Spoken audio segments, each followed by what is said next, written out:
नमस्कार। आकाशवाणी जयपुर अजमेर से प्रस्तुत हैं प्रादेशिक समाचार।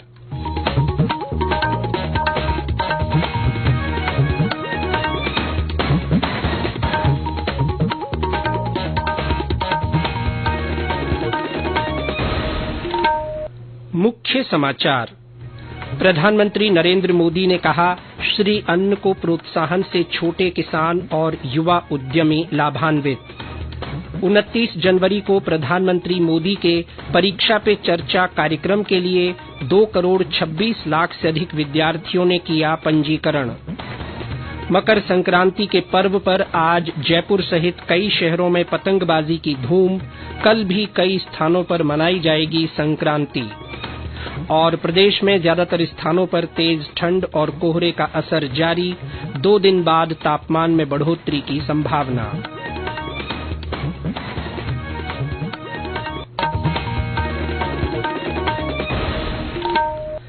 समाचारों के साथ मैं जितेंद्र सिंह पूनिया। और अब समाचार विस्तार से। प्रधानमंत्री नरेंद्र मोदी ने कहा है कि मोटे अनाजों को बढ़ावा देने से छोटे किसानों और देश के युवा उद्यमियों को फायदा हो रहा है। उन्होंने कहा कि श्री अन्न के उत्पादन से जुड़े 3 करोड़ से अधिक किसानों को सीधा लाभ हो रहा है। मुझे खुशी है कि सुपर फूड को लेकर देश में और दुनिया में एक नई जागृति आई है। हमारे बहुत सारे नौजवान मिलेट्स, श्री अन्न को लेकर नए स्टार्टअप शुरू कर रहे हैं और ये स्टार्टअप आज बहुत पॉपुलर हो रहे हैं। श्री अन्न के उत्पादन से हमारे देश के 3 करोड़ से अधिक छोटे किसान जुड़े हुए हैं। हम श्री अन्न को प्रमोट करते हैं तो सीधे ये 3 करोड़ किसानों का भला होता है। श्री मोदी ने आज सूचना और प्रसारण राज्य मंत्री डॉक्टर एल मुरुगन के नई दिल्ली आवास पर आयोजित समारोह में भाग लिया। उन्होंने कहा कि गांव, फसल और किसान हर त्योहार को जोड़ते हैं। प्रधानमंत्री ने महान संत तिरुवल्लुवर की चर्चा करते हुए कहा कि राष्ट्र निर्माण में नागरिकों की शिक्षा, व्यापार में ईमानदारी और अच्छी फसल की भूमिका महत्वपूर्ण होती है। उन्होंने कहा कि पोंगल के दौरान भगवान को नई फसल का भोग लगाया जाता है और इस परंपरा के केंद्र में किसान ही होता है। श्री मोदी ने कहा कि पोंगल का त्योहार एक भारत श्रेष्ठ भारत की भावना को दर्शाता है। प्रधानमंत्री नरेंद्र मोदी कल वीडियो कॉन्फ्रेंसिंग के माध्यम से प्रधानमंत्री जनजातीय आदिवासी न्याय महाअभियान पीएम जनमन के तहत प्रधानमंत्री ग्रामीण आवास योजना के 1 लाख लाभार्थियों को पहली किश्त जारी करेंगे। वे इस अवसर पर कार्यक्रम के लाभार्थियों के साथ चर्चा भी करेंगे। पिछले वर्ष नवंबर में पीएम जनमन की शुरुआत समाज के सबसे कमजोर जनजातीय समूहों के सामाजिक आर्थिक कल्याण के लिए की गई थी। पीएम जनमन का बजट 24,000 करोड़ रुपए का है और इसमें 9 मंत्रालयों के माध्यम से 11 पहल की जाती हैं। इसका उद्देश्य सबसे कमजोर जनजातीय समूहों को बुनियादी सुविधाएं मुहैया कराना है। इनमें सुरक्षित आवास, स्वच्छ पेयजल, बेहतर शिक्षा, स्वास्थ्य और पोषण, बिजली, सड़क, संचार जैसी सुविधा और टिकाऊ आजीविका अवसर उपलब्ध कराना शामिल है। प्रधानमंत्री नरेंद्र मोदी के आह्वान पर आज से स्वच्छ तीर्थ अभियान के तहत प्रदेश में तीर्थ स्थलों पर साफ सफाई का अभियान शुरू हुआ।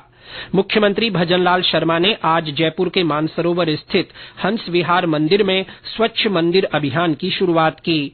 श्री शर्मा ने मंदिर परिसर में सफाई कर प्रदेशवासियों को स्वच्छता का संदेश दिया। उन्होंने श्रद्धालुओं और स्थानीय लोगों से भी मंदिरों में सफाई का विशेष ध्यान रखने की अपील की। इससे पहले मुख्यमंत्री ने मंदिर में पूजा अर्चना कर प्रदेश में खुशहाली की कामना की। 22 जनवरी तक चलने वाले इस अभियान की कड़ी में आज जयपुर के सिरहड्योढ़ी बाजार स्थित श्री रामचंद्र मंदिर में भाजपा प्रदेश अध्यक्ष सीपी जोशी और देवस्थान मंत्री जोराराम कुमावत ने साफ सफाई की। देवस्थान मंत्री जोराराम कुमावत ने कहा कि स्वच्छता में श्रेष्ठ आने वाले मंदिरों को पुरस्कृत किया जाएगा। 29 जनवरी को प्रधानमंत्री नरेंद्र मोदी के परीक्षा पे चर्चा कार्यक्रम के लिए अब तक 2 करोड़ 26 लाख से अधिक विद्यार्थी पंजीकरण करा चुके हैं। इस वर्ष प्रधानमंत्री के साथ 4,000 से अधिक विद्यार्थी चर्चा करेंगे। ये कार्यक्रम दिल्ली के भारत मंडपम में होगा। परीक्षा पे चर्चा कार्यक्रम में श्री मोदी परीक्षा के तनाव से मुक्त होने और विद्यालय के बाद के जीवन पर देश विदेश के छात्रों, अभिभावकों और शिक्षकों के साथ चर्चा करते हैं।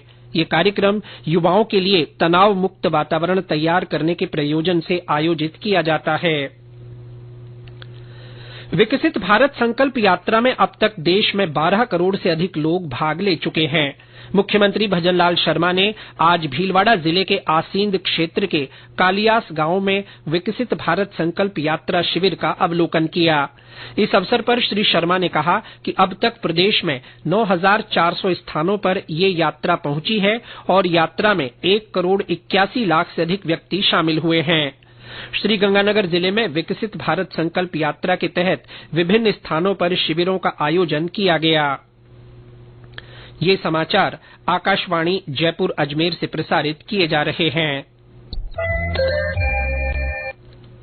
समाचार बुलेटिन में आपका फिर स्वागत है। मकर संक्रांति का पर्व आज प्रदेश भर में उल्लास और श्रद्धा भाव के साथ मनाया जा रहा है। हालांकि इस बार तिथि परिवर्तन और नक्षत्र योग के चलते पुण्यकाल आज की बजाय कल होगा। फिर भी कई स्थानों पर आज परंपरागत रूप से धार्मिक अनुष्ठान और दान पुण्य के आयोजन हो रहे हैं। राजधानी जयपुर और आसपास के क्षेत्र में मकर संक्रांति पर परंपरागत रूप से सुबह से ही पतंगबाजी का दौर शुरू हो गया, जो शाम तक जारी है। जिला प्रशासन और पर्यटन विभाग की ओर से जल महल की पाल पर पतंग महोत्सव आयोजित किया गया है। मुख्यमंत्री भजनलाल शर्मा ने भी आज जयपुर में किशनपोल बाजार के सौखियों का रास्ता स्थित रामेश्वरम भवन में मकर संक्रांति पर्व मनाया। श्री शर्मा ने पतंग उड़ाने के साथ उपस्थित लोगों को शुभकामनाएं दी। इधर जयपुर में जिला प्रशासन ने मकर संक्रांति पर सुबह और शाम 4 घंटे पतंगबाजी पर रोक लगाई है। सुबह 6 से 8 बजे तक और शाम 5 से 7 बजे तक पतंगबाजी नहीं की जा सकेगी। इसके अलावा पतंगबाजी में चाइनीज मांझा और जहरीले मेटल से बने मांझे पर पूरी तरह रोक रहेगी। गृह विभाग ने इसके लिए सभी जिला कलेक्टरों को परामर्श जारी किया है। जयपुर मेट्रो रेल कॉरपोरेशन ने भी आमजन से मेट्रो रेल लाइन के आसपास पतंगबाजी नहीं करने की अपील की है। मेट्रो रेल प्रशासन ने रेल लाइन पर हाई वोल्टेज का करंट प्रवाहित होने की वजह से संभावित दुर्घटना से बचाव के लिए ये एडवाइजरी भी जारी की है। इस बीच पतंगबाजी से घायल पक्षियों के उपचार के लिए पशु चिकित्सालयों और सामाजिक संगठनों की ओर से विशेष प्रबंध किए गए हैं। मकर संक्रांति के अवसर पर आज बड़ी संख्या में श्रद्धालुओं ने पवित्र पुष्कर सरोवर में स्नान कर दान पुण्य किया। और ब्यौरा हमारे संवाददाता से। मकर संक्रांति के अवसर पर आज बड़ी संख्या में श्रद्धालुओं ने पुष्कर के पवित्र सरोवर में डुबकी लगाई तथा दान पुण्य किया। इस मौके पर सुबह से ही सरोवर के घाटों पर सूर्योदय के साथ ही श्रद्धालुओं ने स्नान शुरू कर दिया। उन्होंने मंदिरों के दर्शन कर दान पुण्य किया एवं गायों को चारा खिलाया। इस मौके पर पुष्कर में पतंगबाजी भी हुई। विदेशी पर्यटकों ने हाथ आजमाए। उन्होंने होटल व रेस्टोरेंट की छतों पर पतंगें उड़ाई। छतों पर डीजे साउंड लगाकर फिल्मी गीतों एवं लोक गीतों का भी आनंद लिया। सोमवार को मकर संक्रांति का पुण्य काल होने के कारण भी पुष्कर पे श्रद्धालुओं की भीड़ रहने की उम्मीद है। ओम माथुर, आकाशवाणी समाचार, अजमेर। चूरू जिले में मकर संक्रांति के अवसर पर सुबह से ही दान पुण्य का दौर जारी रहा। शहर में 15 से अधिक स्थानों पर तुला दान किया गया। टोंक में भी सुबह से पतंगबाजी का दौर जारी है। हनुमानगढ़ जिले में मकर संक्रांति पर्व पर जगह जगह दान पुण्य के लिए भंडारा और लंगरों का आयोजन किया जा रहा है। राजसमंद जिले में मकर संक्रांति का पर्व कल मनाया जाएगा। प्रधानमंत्री नरेंद्र मोदी ने देशवासियों को सूर्य के उत्तरायण के अवसर पर शुभकामनाएं दी हैं। प्रधानमंत्री ने सोशल मीडिया पोस्ट में लिखा कि ज्योतिष शास्त्र के अनुसार जब सूर्य दक्षिण से उत्तर की ओर आते हैं तो उसे उत्तरायण कहते हैं। भारत में इसे एक त्योहार के रूप में मनाया जाता है। उत्तरायण से जुड़ी कई परंपराएं प्रचलित हैं। आज सशस्त्र सेना पूर्व सैनिक दिवस है। इस अवसर पर प्रदेश भर में विभिन्न कार्यक्रम आयोजित किए जा रहे हैं। राज्यपाल कलराज मिश्र ने आज जयपुर में सप्तशक्ति सेना क्षेत्र में पूर्व सैनिकों की स्मृति में पुष्प चक्र अर्पित कर उन्हें श्रद्धांजलि दी। उन्होंने सप्तशक्ति प्रेक्षागृह में आयोजित समारोह को संबोधित करते हुए कहा कि सैनिक हमारे देश की सीमाओं के सजग प्रहरी ही नहीं हैं, वे त्याग और समर्पण के भी प्रतीक हैं। उन्होंने पूर्व सैनिकों और उनके परिजनों के लिए हर संभव सहयोग करते हुए उनकी सेवाओं का सम्मान करने का आह्वान किया। कार्यक्रम में वीरांगनाओं, वीर माता पिता और विशिष्ट पदक धारकों को सम्मानित किया गया। इस अवसर पर राज्यपाल ने सैनिक कल्याण मंत्री कर्नल राज्यवर्धन राठौड़ को भी पूर्व सैनिक के नाते समारोह में सम्मानित किया। वहीं जयपुर में अमर जवान ज्योति पर आयोजित कार्यक्रम में मुख्यमंत्री भजनलाल शर्मा ने शहीदों को श्रद्धांजलि दी और पूर्व सैनिकों से संवाद किया। डीग जिले में सशस्त्र सेना दिवस पर आयोजित कार्यक्रम में पूर्व सैनिकों ने हिस्सा लिया। इस मौके पर वीरांगनाओं का सम्मान किया गया। करौली, बाड़मेर, श्रीगंगानगर और बूंदी सहित विभिन्न जिलों में सशस्त्र सेना दिवस पर कई कार्यक्रम आयोजित किए गए।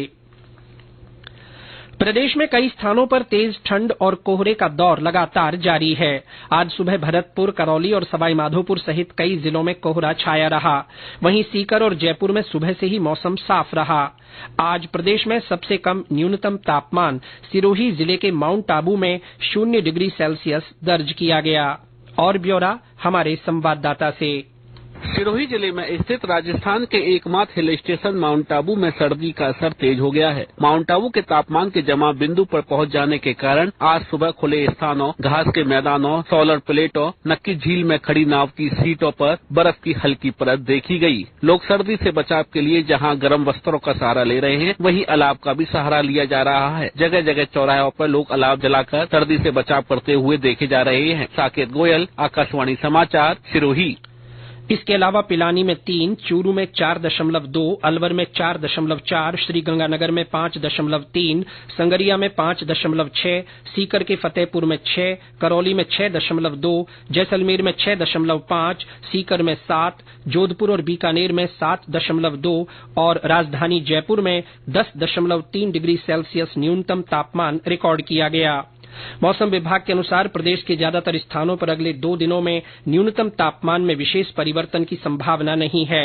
इसके बाद 2 डिग्री सेल्सियस तापमान बढ़ने की संभावना है। प्रदेश में कल से अवैध खनन, परिवहन और भंडारण के खिलाफ विशेष अभियान चलाया जाएगा।